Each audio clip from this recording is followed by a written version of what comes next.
자, 국제노동기구가 윤석열 정부의 부당한 이 노조 탄압 행위에 대해서 문제 제기를 하고 나섰다, 이런 소식이 전해지지 않았습니까? 지난 2021년 이 국제노동기구와의 어떤 협약을 비준하고 난 이후에 지난해 9월이었죠. 윤석열 정부 하에서 첫 이행 보고서가 이 국제노동기구인 이 ILO에 제출이 된 바가 있었습니다.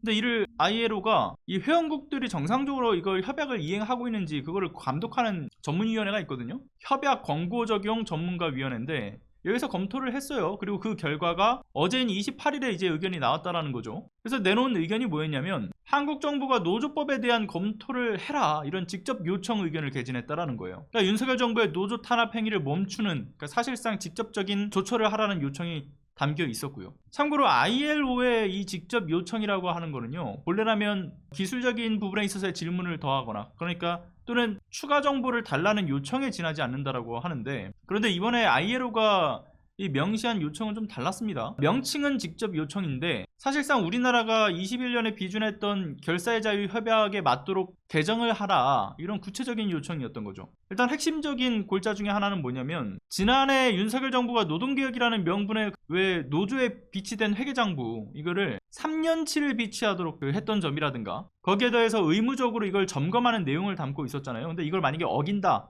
하면 보조금 지원을 끊겠다라든가, 노조에서 낸 조합비 세액을 공제를 해주지 않는 그런 식의 탄압 행위를 이어가는데, ILO 전문위에서는 이 노조 재정 관리에 대한 감독은 연간 재무 보고서 제출 의무까지만 이 협약에 부합하기 때문에 이 관련된 윤석열 정부 차원에서의 행위가 협약에 부합하지 않음을 지적을 했습니다. 뿐만 아니라 이제 노동조합법 27조 규정의 내용 중에 이런 내용이 있어요. 노동조합은 행정관청이 요구하는 경우에 결산 결과와 운영 상황들, 이걸 보고를 해야 된다, 뭐 이런 현행 규정에 대해서도 ILO 이 전문위 측에서 뭐라고 얘기하냐면, 이것도 역시나 결사의 자유 협약과 부합하지 않기 때문에 개정할 필요가 있다 라고도 지적을 했다죠. 그러니까 이런 규정들이 지나치게 노조의 기능을 방해하고 있으니까 이런 퇴행적 규정을 사회적 논의를 통해서 정부는 필요한 모든 조처를 해달라, 이런 내용입니다. 그런데 ILO가 반대로 환영했던 부분은 있어요. 근데 그게 윤석열 정부의 이 노조 탄압 행위에 대해서 환영했던 건 아니죠. 그 성남 중원 지역구에서 이번에 더불어민주당 후보로 당선을 해낸 21대 그 비례 이수진 의원입니다. 근데 비례 이수진 의원이 대표 발의했던 그 노조법 2조 개정안과 관련해서 그 전문위가 결사의 자유 협약에 부합하는 내용이기 때문에 환영한다, 이런 취지의 의견도 냈다라고 하죠. 아시다시피 이 노조법 2조 개정안, 윤석열 정부와 여당이 불법 파업을 조장한다, 산업 현장의 혼란을 야기한다, 이런 정말 온갖 지저분한 가짜뉴스를 생산해서 선동했을 뿐만이 아니라 급기야는 윤석열이 거부권을 행사했던 법안이지 않습니까? 그런데 해당 개정안이 근로조건에 대해서 이 실질적인 어떤 지배와 결정권을 가지고 있는 진짜 사장을 이 노조법상의 사용자로 확대하는 내용을 다루고 있는데도, 심지어는 또 이게 22년 11월부터 해서 입법 공청회를 시작으로 해서 국회 환노위에서 4차례에 걸쳐서 심사도 하고 국민 70%의 다수의 동의를 얻어내기까지 했는데도 불구하고 부당한 거부권을, 아주 위헌적 거부권을 행사하면서 커트당하지 않았습니까? 진짜 사장과 교섭할 수 있는 권리를 노조에 부여해서 이 산업 현장에서 악용되고 있는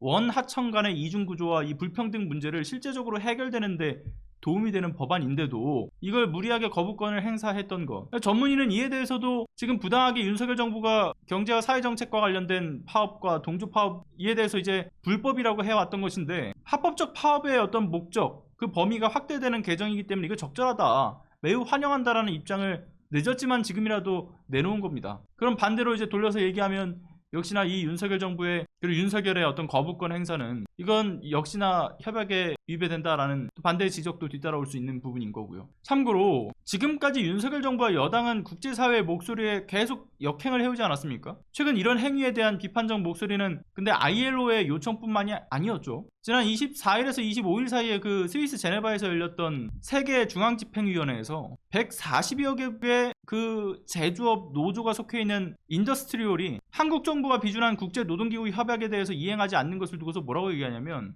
굉장히 강도 높은 비판을 쏟아내는 결의문을 채택을 해요. 뭐라고 하냐면, 이거 국제사회의 조롱거리를 만드는 걸 넘어서서 한국 정부의 노조 탄압 행위가 결국 무역제재와 같은 한국 경제에 악영향을 끼칠 상황도 이어질 수 있다. 그런 중대한 문제라는 점을 인식 좀 해라. 그렇게 강도롭게 비판을 해요. 그러니까 윤석열 정부의 노동 인권의 어떤 역행적 이 노조 탄압의 폭거를 국제노동기구의 제동뿐만이 아니라 실제로 국제사회의 관심도 쏠리고 있다는 근거인 거죠. 따라서 여러 불이익들에 대한 것, 그리고 우리나라 노동 인권을 정상의 어떤 범주로 올려세우기 위해서라도 이 윤석열의 위헌적, 이 부당한 거부권 행사로 좌절된 21대 국회에서의 노조법 2조 개정안을 22대 국회에서 통과를 시켜야 되는 것은 물론이고요. 윤석열 정부의 부당한 노조 개입을 저지하는 노조법 전체에 대한 개정 논의도 꼭 다뤄져야 될 중요한 과제라고 생각이 듭니다. 이 정권 하에서 무너져버린 게 너무 많아요. 지금 정상으로 돌려야 될 일들이 지금 한두 가지가 아니다 보니까 자칫 좀 관심이 좀 소홀해질 수도 있어요. 그러나 저는 그럴수록 정말 많은 분야에서 회생이 불가능한 영역으로 퇴행하게 되지 않겠는가, 그리고 상당히 우려스럽고요. 그렇기 때문에 우리를 위해서, 그리고 나를 위해서 22대 국회가 그 어느 때보다 바삐 움직여야 되는 것은 물론이고요. 그리고 우리도 그만큼 신경을 곤두세우고 적극적으로 목소리를 내는데 동참을 해야 된다고 봅니다. 이게 지금 꼬리표가 기후 악당 국가뿐만 아니라 노동 악당 국가, 인권 악당 국가, 또는 뭐 법치 악당 국가, 민주주의 악당 국가, 이런 수많은 악명 높은 꼬리표들이 줄지어 달리기 전에 사실 가장 기본은 전 역시나 이 정권을 끌어내리는 것이 유일한 해법이라고도 생각이 들긴 합니다. 그렇기 때문에 저는 당연히 이 정권을 끌어내리는 것은 디폴트로 가장 기본의 바탕에 깔고 가야 된다고 보고요. 22대 국회 개원과 동시에 다뤄져야 될 시급성을 다투는 일들이 이처럼 많다라는 것을 말씀드리고 싶었습니다.